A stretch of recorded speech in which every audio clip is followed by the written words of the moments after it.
Je suis présentement à l'Hôtel de Ville de Belleuil pour aller rencontrer notre nouveau maire, M. Picard. Bonjour, M. Picard. Bonjour, ça va bien? Ça va bien, vous? Merci. Oui. Donc là, vous avez dépassé les 100 jours à la mairie. Vous avez été élu le 2 novembre dernier. Comment ça se passe? Bien, je vous dirais que ça va relativement bien. C'est sûr, lorsque on vient d'être élu, on doit s'approprier des dossiers qui nous étaient parfois inconnus. On avait des grandes lignes, mais on avait besoin de connaître des dossiers plus en détail. C'est une nouvelle personne avec qui on doit travailler, donc on doit apprendre à les connaître, on doit apprendre à s'adapter à eux. Puis, est-ce que le mandat était ce que vous vous attendiez lors de la période électorale? Bien, écoutez, le mandat, ben oui, en quelque part, dans un sens, on savait un petit peu quels étaient les enjeux, quels étaient les défis qui étaient présents, parce qu'on avait fait beaucoup de porte-à-porte. Donc, on avait énormément tenu compte de la préoccupation de la population, des différents citoyens et citoyennes. Donc, c'était pas en soi une surprise. Il n'y a pas eu de surprise quand on est arrivé, ni au niveau budgétaire, ni au niveau des grands enjeux. Tout était relativement connu. OK. Puis, maintenant que vous êtes rendu bien à l'aise avec le rôle de maire, qu'est-ce que vous aimez le plus de votre de jour en jour dans ce rôle-là? Bien, écoutez, moi, je suis une personne qui est issue à la base des ressources humaines. Donc, pour moi, le contact humain est fondamental. Donc, de rencontrer des citoyens, de comprendre leurs préoccupations, de tenter de les aider, de tenter de mettre les choses en action d'un point de vue plus citoyen direct, mais il y a aussi d'énormes projets actuellement à la Ville qui sont très challengeants pour l'avenir de la Ville. Alors ça, évidemment, ça me stimule beaucoup. Là. Oui. Ben là, vous avez ouvert la porte. Il y a des projets qui sont très challengeants. Comme quoi, présentement? Bien, évidemment, si on les prend, ils ne sont pas nécessairement dans l'ordre d'importance, mais évidemment, tout le développement du Nouveau Belleuil, tout ce qui a trait à donner une vie à un quartier qui est encore en développement. Pour l'instant, ce n'est qu'un grand champ. Alors, on doit faire en sorte de penser, de donner une image, une vision à ce secteur-là. Alors, c'est très stimulant. Et à cet effet-là, bien, on va aller en consultation, d'ailleurs, citoyenne prochainement pour aller chercher le input des gens. Nous, en termes de partis politiques, et personnellement, évidemment, on croit beaucoup à l'intelligence collective. On croit beaucoup à la participation citoyenne, à l'input que la population peut nous apporter pour éviter de faire des erreurs, puis de les consulter en amont le plus possible à partir de là. Alors ça, évidemment, c'est très stimulant. Évidemment, il y a l'autre projet aussi qui avait déjà été enclenché dans le mandat précédent, mais qui date de tellement d'années et que la population attend, c'est un nouvel aréna. Absolument. Alors, ce projet-là est très important, je pense, pour le développement de la communauté. Alors, ça aussi, c'est un projet qui est à la fois très challengeant. On a aussi une église qui est pour l'instant relativement abandonnée par le clergé, pour laquelle la population nous a signifié de façon sans équivoque qu'ils souhaitaient la sauver. Alors, on travaille actuellement sur un projet pour la sauvegarde de cette église-là pour en faire un bâtiment communautaire qui pourrait avoir différents usages éventuellement. Et là encore, lorsqu'on va arriver à la partie de qu'est-ce qu'on pourrait faire comme usage, bien évidemment, on va faire encore appel à la population. Et dernièrement, évidemment, nous avons tenu une consultation par sondage au niveau de la piscine en eau vive qui, malheureusement, avait soulevé beaucoup de controverses. Effectivement, de controverses. Et les résultats laissent encore présager une controverse parce que les résultats sont plus ou moins... C'est très mitigé, c'est encore pratiquement du 50-50. Par contre, on se rend compte que lorsqu'on regarde plus en détail l'ensemble des résultats, même ceux qui n'étaient pas spécifiquement en faveur de la piscine ont apporté des suggestions que si la piscine devait rester, il y aurait des sources potentielles de succès. Alors, on a entrepris de faire un projet pour faire en sorte que ce nouveau projet-là pourrait répondre à des besoins plus importants que 50 % de la population. Alors, d'ici peu, on va créer un autre comité citoyen pour venir nous aider à créer ce nouveau parc urbain-là flottant.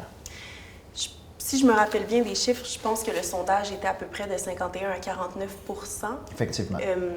Qu'est-ce que vous aimeriez dire aux 49 qui sont, je dirais, contre la piscine en eau vive, qui sont un peu contre ce projet-là? Qu'est-ce que vous aimeriez leur dire pour qu'ils embarquent quand même dans la locomotive? Bien, en fait, sur les gens qui se sont exprimés en défaveur du projet, j'aime mieux l'appeler de même que dire contre. Oui. Il y avait des gens qui souhaitaient que l'espace urbain de villégiature soit plus important. Alors, c'est ce qu'on prévoit faire dans le prochain projet. Alors, ça devrait répondre en partie à leurs besoins.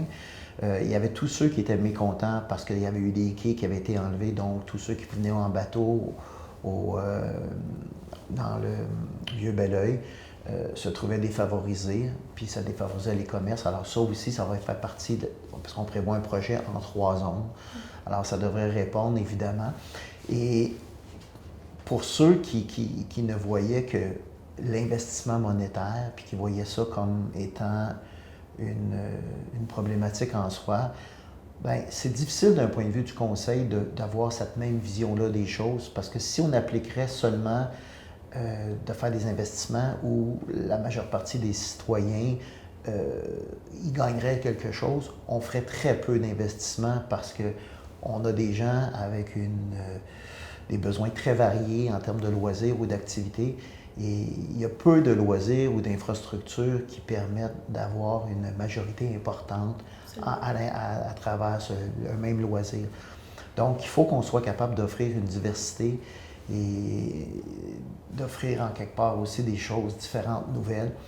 Puis, moi, je crois personnellement que le vieux Belleuil, tout en ayant la sauvegarde de l'église, puis en créant une espèce de parc urbain, va permettre une revitalisation du vieux Belleuil, permettre aux commerçants de peut-être avoir une vie économiquement de plus agréable, puis de redonner de la vie.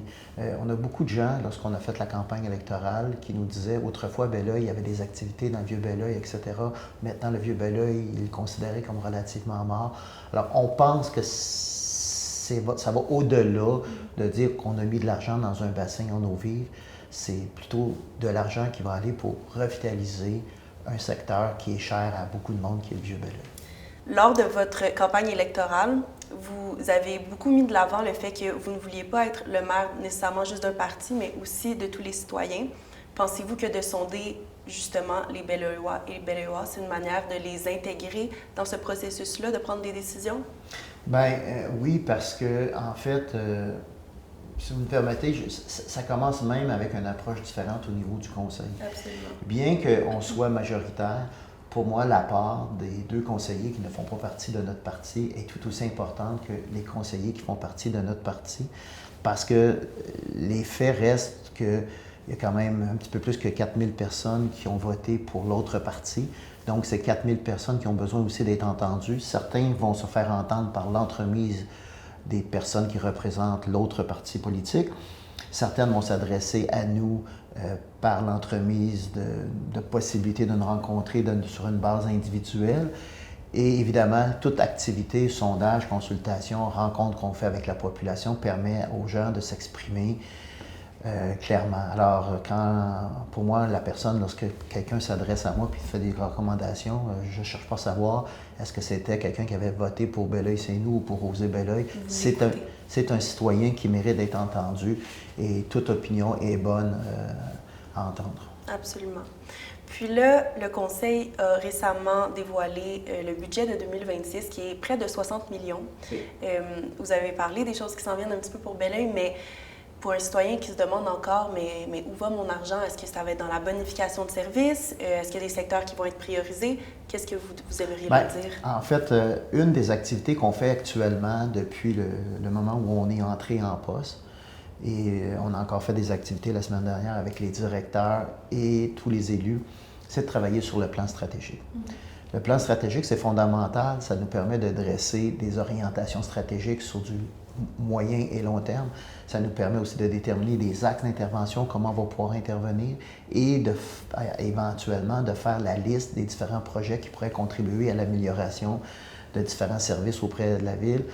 Et à ce moment-là, cette priorisation-là va pouvoir faire le lien aussi avec le budget, à savoir qu'est-ce que ça coûte, où est-ce qu'on est prêt à mettre de l'argent.